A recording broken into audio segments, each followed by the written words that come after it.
Okay, here's the homework review for homework number 10. So if I look up the oil, I've got a 5W30 is what our Toyota uses.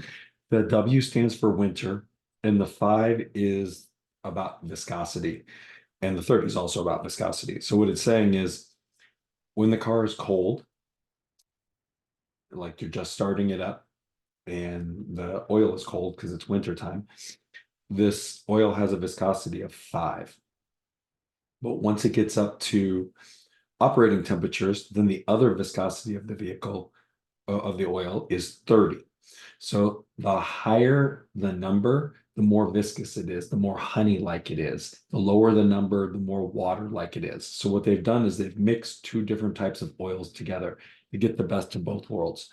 So when it's cold, the oil will still allow the vehicle to move. So what I mean by that is when you turn the key, turn the ignition, your starter motor engages with power from the battery, and it's got to turn the car over when it's cold, running through cold oil. If that oil is really cold, your starter motor might fail and not actually be able to turn that because it's too thick. It can't run the parts of the motor through. That's why most diesel cars, trucks have a plug-in, and what that does is it keeps the oil moving so it doesn't get too cold. And there's also heating coils. When you first start a diesel vehicle, you turn it to a pre-start position, and you see these little coil things on your dashboard, and your battery is actually heating up the oil in the engine block. That way the viscosity isn't too low. Sorry, viscosity isn't too high. You're reducing the viscosity, making it warmer, making it more water-like and less honey-like.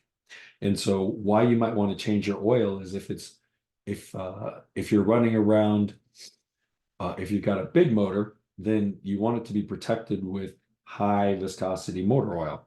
But in the winter, you're not going to be able to run that high viscosity motor oil because it's going to be too thick for your car to start. So you might run 530 in the winter and 1040 in the summer, because 1040 means the oil is a lot thicker.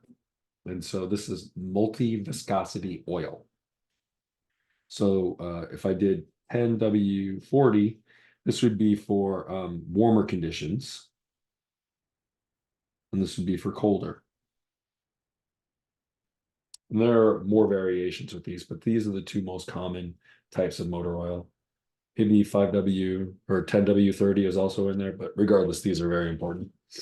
Okay, so what we got here are my 6 intermolecular forces in order of decreasing strength. So that means the strongest one is our ionic intermolecular force, and then we've got metal intermolecular force, and then we've got hydrogen bonding, and then we've got dipole, and we've got dipole induced dipole, and lastly, we've got dispersion.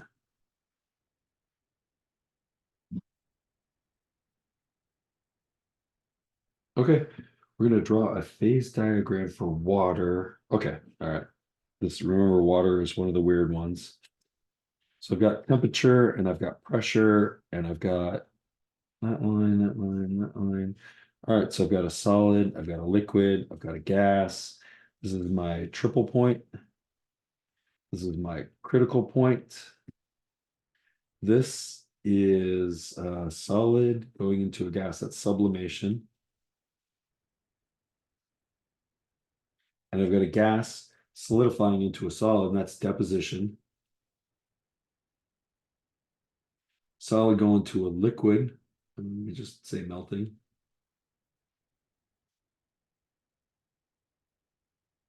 Freezing or solidification is fine. And then we've got vaporization. And we've got condensation. Okay. Okay, yeah.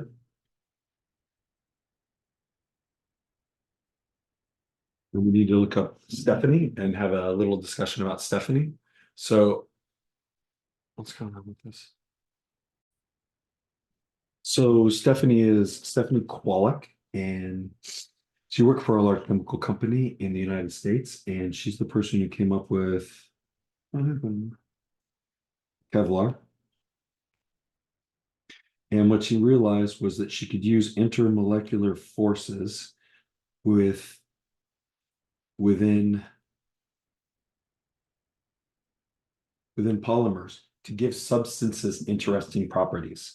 So a polymer is a lot of so poly means many and mer is unit. So I've got many units. And so the one we've already talked about is glucose in the form of starch or cellulose. And so in the polymers associated with like plastics, like PVC or rubber, those polymers have certain intermolecular forces that will allow them to hold on to each other. It's not all about chemical bonding.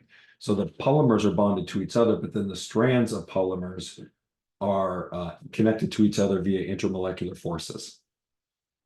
And Stephanie realized that she could create a very strong polymer that could actually blunt or even stop bullets. And she made her company a lot of money with that. Kevlar is pretty pervasive through policing and military, and even people doing things like I've had Kevlar gloves before for mountain biking. And let's see what's and that's it. That's it for this homework. All right, thanks.